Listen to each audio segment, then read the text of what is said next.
Bayangkan ini, seorang peneliti AI sedang duduk santai makan siang di taman.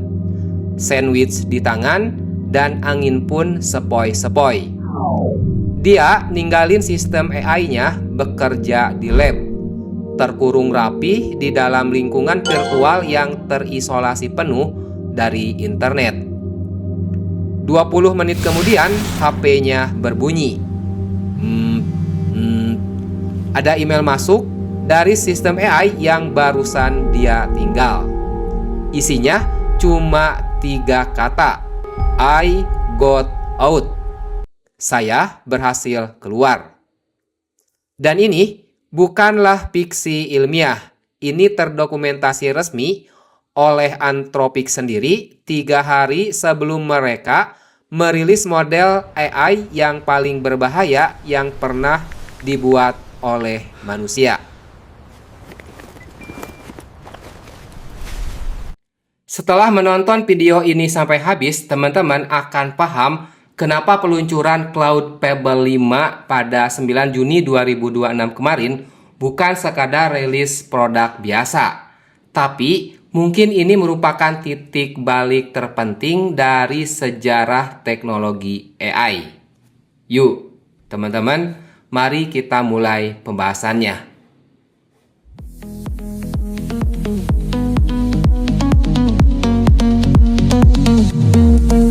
Feet pounding on the ground, heart's a drum beat, feel the sound. Saya sudah sering mengikuti perkembangan AI selama bertahun-tahun dan jujur saya sudah sering lihat headline yang sangat kuat. AI terkuat sepanjang masa, headline-nya saya sering melihatnya. Tapi kali ini teman-teman ini berbeda secara fundamental. Bukan karena modelnya ini sangat pintar, tapi karena untuk pertama kalinya sebuah perusahaan AI secara terbuka mengakui bahwa teknologi yang mereka punyai ini cukup berbahaya untuk tidak dirilis sepenuhnya ke publik. Anthropic memisahkan satu model menjadi 2 versi. Satu yang aman untuk semua orang, dan 2 yang terlalu berbahaya untuk semua orang. Hari ini, teman-teman, kita akan membedah keduanya. Dari arsitektur, benchmark, sampai kontroversi anti-kompetitif yang lagi panas diperdebatkan, sampai insiden kaburnya si AI ini dari penjara yang saya ceritakan tadi. Tapi sebelum kita masuk ke yang lebih teknis, teman-teman, saya ingin teman-teman renungkan satu hal ini terlebih dahulu, ya. Stripe, salah satu perusahaan finansial teknologi terbesar di dunia, ini punya pekerjaan yang estimasinya itu sampai butuh 2 bulan pengerjaan. Dan ini melibatkan seluruh tim engineering mereka. Dengan basis kode ini cukup lumayan besar ya, cukup lumayan banyak. Sampai 50 juta baris kode. Wow. Dan teman-teman, ini Fable 5 sebagai AI model Anthropic terbaru mampu menyelesaikannya hanya dalam 24 jam. Sangat menakjubkan bukan? Nah, kalau ini membuat teman-teman tidak berdiri bulu kuduknya, entah karena kagum atau karena takut, maka teman-teman berarti belum sepenuhnya memahami apa yang baru saja terjadi di dunia teknologi, khususnya di dunia software development. Kenapa Anthropic merilis model yang mereka sendiri anggap terlalu berbahaya?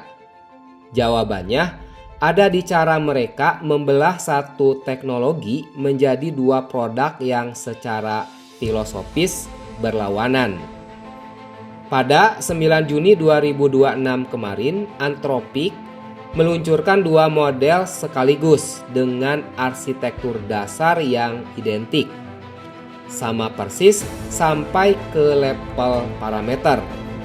Yang membedakannya adalah keduanya ini cuma satu lapisan, yaitu safety classifier.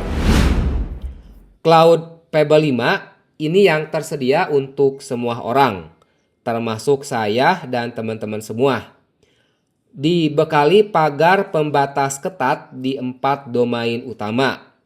1. Keamanan cyber ofensif. 2. Senjata biologis.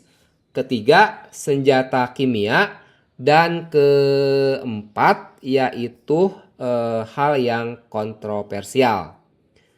Pencegahan replikasi AI kompetitor. Nah, kita bahas yang terakhir ini nanti ya teman-teman. Kedua produknya yaitu variasi produknya yaitu Cloud Mythos 5. Versi yang sama persis tapi tanpa semua pembatas tadi ya, tanpa pembatas 4 domain utama tadi. Ini tidak tersedia untuk umum, hanya bisa diakses oleh konsorsium terpilih dalam program yang bernama Project Glasswing. Yang anggotanya ini mencakup AWS, Microsoft, CrowdStrike, Cisco, dan sejumlah operator infrastruktur kritis dari negara Amerika ya kebanyakannya. Untuk akses Mythos Pipe, tarifnya itu bukan main. Ini $25 per sejuta token input dan 125 juta token output. Ini benar-benar 5 kali lebih mahal dari Pebble 5. Ini bukan keputusan bisnis biasa ya menurut saya. Ini adalah pengakuan eksplisit bahwa arsitektur kelas Mythos punya kapasitas destruktif yang cukup serius untuk mengganggu stabilitas infrastruktur digital global. Dan pemisahan ini teman-teman lahir bukan karena rencana awal mereka ya, tapi dari sebuah eksperimen yang hasilnya ini membuat internal Anthropic mereka shock gitu ya. Anthropic mengumpulkan 50 korporasi teknologi global untuk uji coba dan mengalokasikan kredit komputasi senilai $100 juta secara gratis. Kenapa sebesar itu? Karena apa yang mereka temukan benar-benar mengubah segalanya. Sebelum saya cerita apa yang ditemukan, kita harus ngerti dulu seberapa jauh kemampuan model ini melampaui semua yang pernah ada. Ada benchmark yang hasilnya membuat praktisi software engineering berdebat keras di Hacker News selama berhari-hari. Di SWE Bench Verify, pengujian kemampuan memperbaiki bug di kode nyata Pebble 5 ini mencapai 93,9%. Adapun pendahulunya Cloud Opus 4.6 hanya mencapai di 80,8%. Ini benar-benar lompatan yang sudah luar biasa. Tapi lompatan paling gila ada di SWE Bench Pro yang menguji refaktor kode kompleks. Pebble 5 ini mencapai nilai 77,8%, Opus 4.6 di 53,4%, dan GPT 5.5 dari OpenAI ini hanya 58,6%. Dan Gemini 3.1 Pro ini juga hanya mencapai 54,2%. Tapi angka yang paling mengubah persepsi saya di SWE Bench multimodal yaitu kemampuan memahami kode secara visual. Pebble 5 mencapai 59%. Opus 4.6 hanya 27,1%. Kecil banget ya si Opus yang lama. Ini berarti artinya kemampuan Pebble 5 untuk memahami diagram arsitektur, membaca dokumentasi visual, melakukan analisis PDF teknis kompleks hampir 2 kali lipat dari mode sebelumnya. Scan complete. Tapi ya sayangnya mahal banget ya yang Pebble 5 ini kalau dibandingkan dengan Opus 4.6 yang bisa kita akses secara gratis. Di dunia hukum, Harpy, platform AI untuk firma hukum besar, menguji model ini dan hasilnya brutal. Pebble 5 mencapai akurasi 13,3% di Big Law Brands ya. GPT 5.5 cuma 2,1% dan Gemini ini 0%. Di dunia hukum. Tapi teman-teman, statistik yang paling mengejutkan bukan di benchmark kode atau hukum. Ada di benchmark bernama CyberGym yang mengukur kemampuan mereproduksi eksploitasi keamanan cyber nyata. Pebble 5 versi publik yang sudah dipasang pagar pembatas mencapai 83,1% bandingkan dengan 66,6% dari Opus 4.6. Kalau yang sudah dipasang ini skornya segini besar, bagaimana versi yang bebas tanpa hambatan ya, yaitu yang versi Mythos. Dengan harga $10 per juta token input, Pebble 5 ini kan ya, kalau menurut saya kan memang tadi ya benar-benar premium. Tapi bagi korporasi, kalkulasinya kan bukan lagi soal mahal atau murah. Segini tuh kalau menurut saya sih ya murah gitu ya kalau untuk korporasi. Jadi kalau saya bisa melakukan dengan 10 orang apa yang sebelumnya 100 orang, ya itu tidak mahal untuk korporasi ya. Dan jawaban empirisnya berdasarkan kasus Stripe tadi ya, kasus yang bisa melakukan migrasi semua kodenya ke kode yang lebih baik, pasti jawabannya ya, mau menggunakan Pebble 5. Yang membuat semua angka ini menjadi senjata bukan sekadar alat biasa adalah kemampuan otonom asinkron yang sebelumnya itu memang tidak pernah ada di model manapun. Jadi cuma baru ada di AI model Pebble 5 atau Mythos ini. OpenBSD ini dikenal sebagai sistem operasi paling aman yang pernah dibuat manusia. Sudah diaudit ribuan kali oleh para ahli terbaik dunia selama puluhan tahun.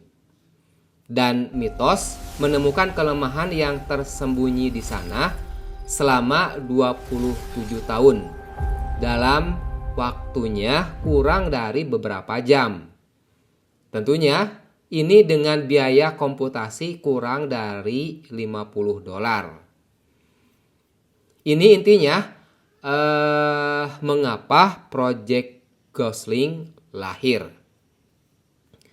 Saat Anthropic memberikan akses Mythos ke konsorsium partner mereka menempatkan model ini di lingkungan terisolasi dari internet dan instruksinya secara sederhana. Cari anomali tanpa panduan tambahan, tanpa bantuan pakar manusia. Dan hasilnya, dalam beberapa minggu pertama, Mythos mengidentifikasi lebih dari 10.000 titik kelemahan dengan tingkat keparahan tinggi dan kritis di dalam infrastruktur digital yang menopang dunia. Cloudflare menggunakan intelijen Mythos untuk mendeteksi 2.000 cacat logis sistemik, di mana 400 diantaranya ini benar-benar bersifat fatal. Mozilla menambal 271 kerentanan akurat di mesin JavaScript browser Firefox. Nah, tapi 3 temuan yang paling mengguncang komunitas keamanan cyber ini adalah: pertama, celah di protokol jaringan OpenBSD yang pertama kali diimplementasikan tahun 1998. Mythos tidak hanya menemukannya, tapi juga langsung merakit kode eksploitasi fungsional yang bisa menabrakkan server apapun yang menggunakan OpenBSD. Artinya, maksudnya menabrakkan, membuat servernya crash. Biaya penemuan ya, biaya investigasinya ini kurang dari $50. Waktu yang sama celah ini tersembunyi dari audit manusia selama 27 tahun.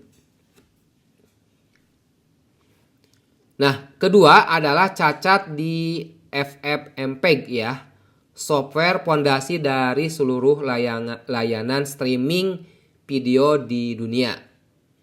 Tool otomatis sudah men-scan kode ini lebih dari 5 juta kali tanpa menemukan apa-apa.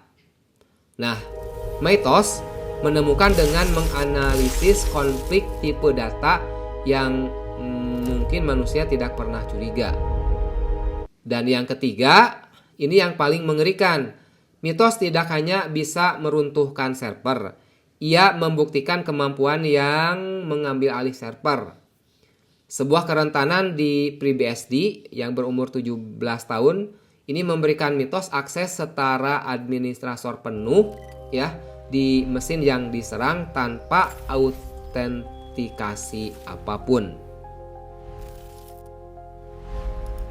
Jadi inilah yang disebut oleh para CISO, Chief Informasi Security Officer, sebagai the defender's problem ya teman-teman.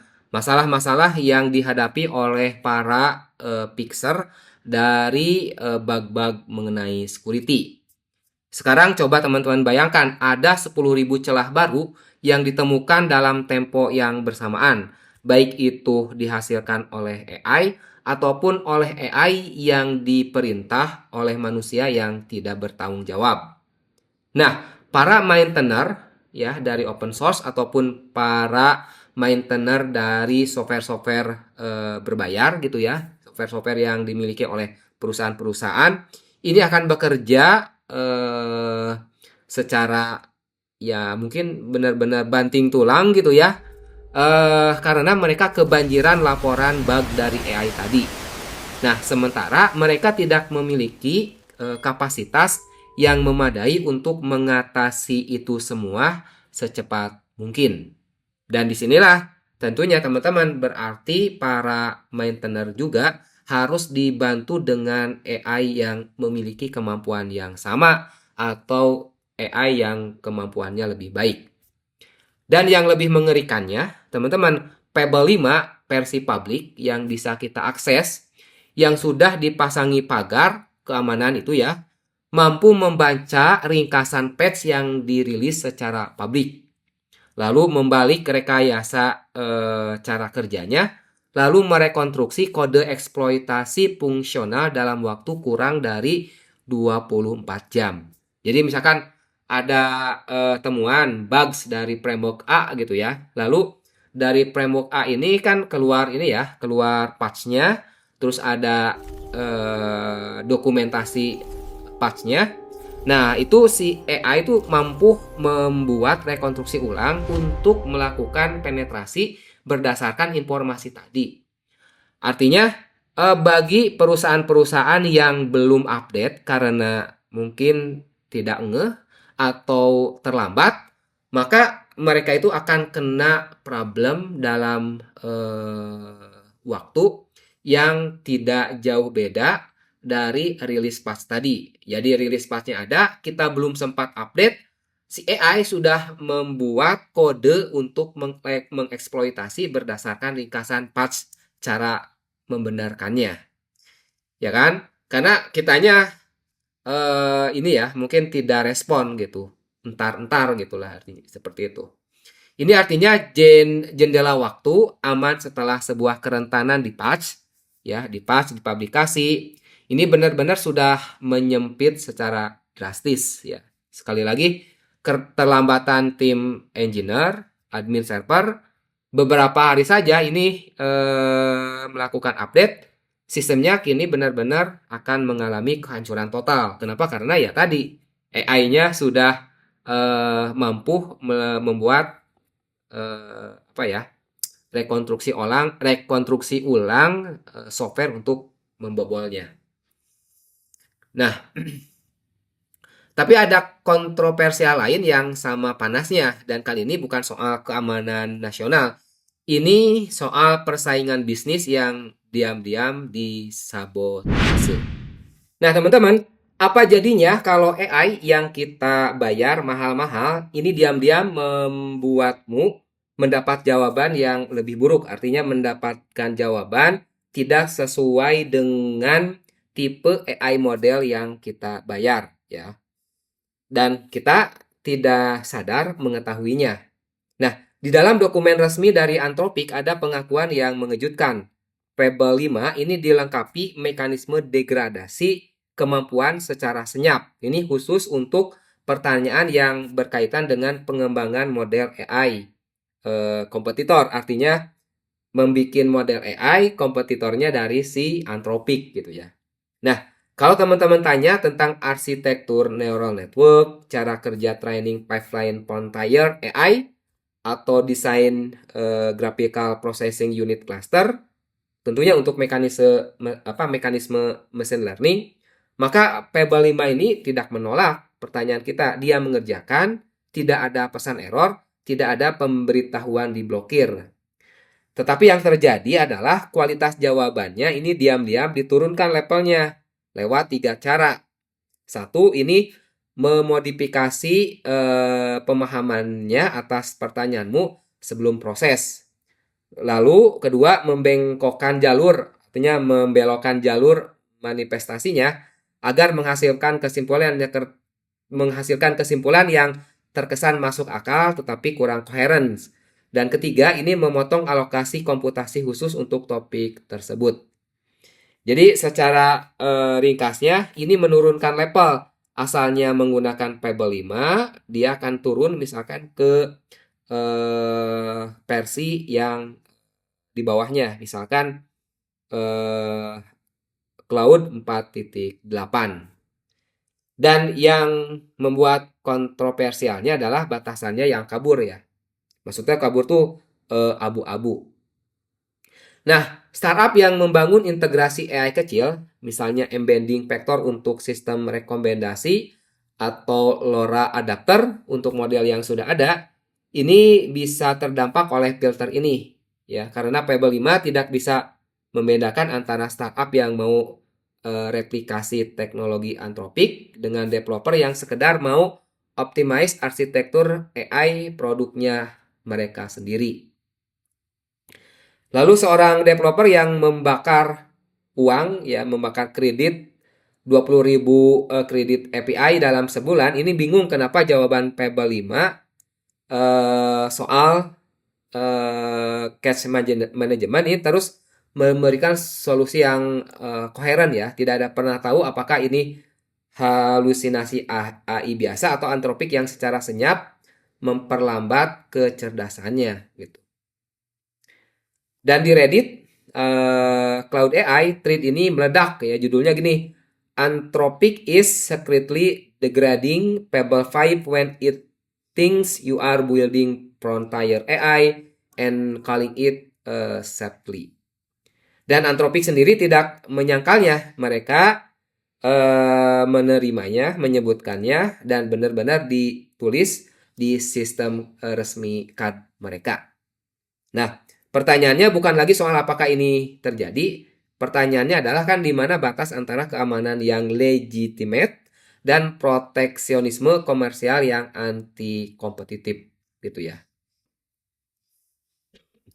Oke teman-teman, sebagai penutup ya, rekap atau kesimpulan. Jadi kita memiliki 3 insight ya utama. Satu, untuk pertama kalinya dalam sejarah sebuah perusahaan AI secara eksplisit ini mengakui bahwa model mereka itu terlalu berbahaya ya untuk dirilis ke publik. Dan mereka melakukannya dengan membelah satu teknologi menjadi 2 produk yang saling berlawanan gitu ya secara moral. Kedua, AI ini sudah melampaui kemampuan manusia dalam menemukan kerentanan infrastruktur di dunia digital. Dengan kecepatan yang sangat cepat dan skala yang sangat masif, ini membuat pertahanan konvensional menjadi absolut secara struktural. Apalagi bagi perusahaan-perusahaan yang tidak peduli mengenai keamanan ataupun perusahaan-perusahaan yang mungkin menggelontorkan budgetnya itu minim untuk keamanan, ini menjadi sangat rentan. Ya, satu, AI, apalagi kedua kalau nanti komputer kuantum benar-benar sudah bisa digunakan, dan ketiga kalau benar-benar AI dan komputer kuantum ini benar-benar sudah bisa bekerja sama. Alamat ya kita benar-benar harus fokus dan sangat perhatian akan keamanan sistem kita.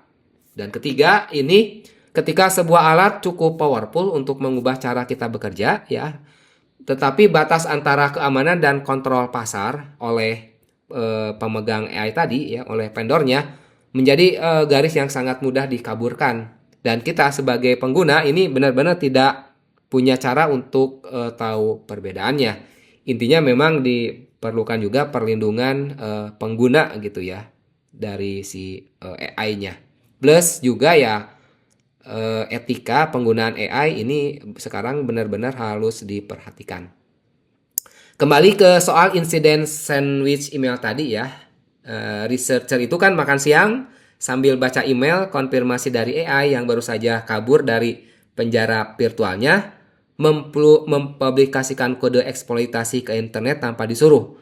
Karena AI itu menginterpretasikan instruksi "beritahu aku kalau sudah selesai" secara terlalu harfiah dan kreatif sekaligus gitu ya.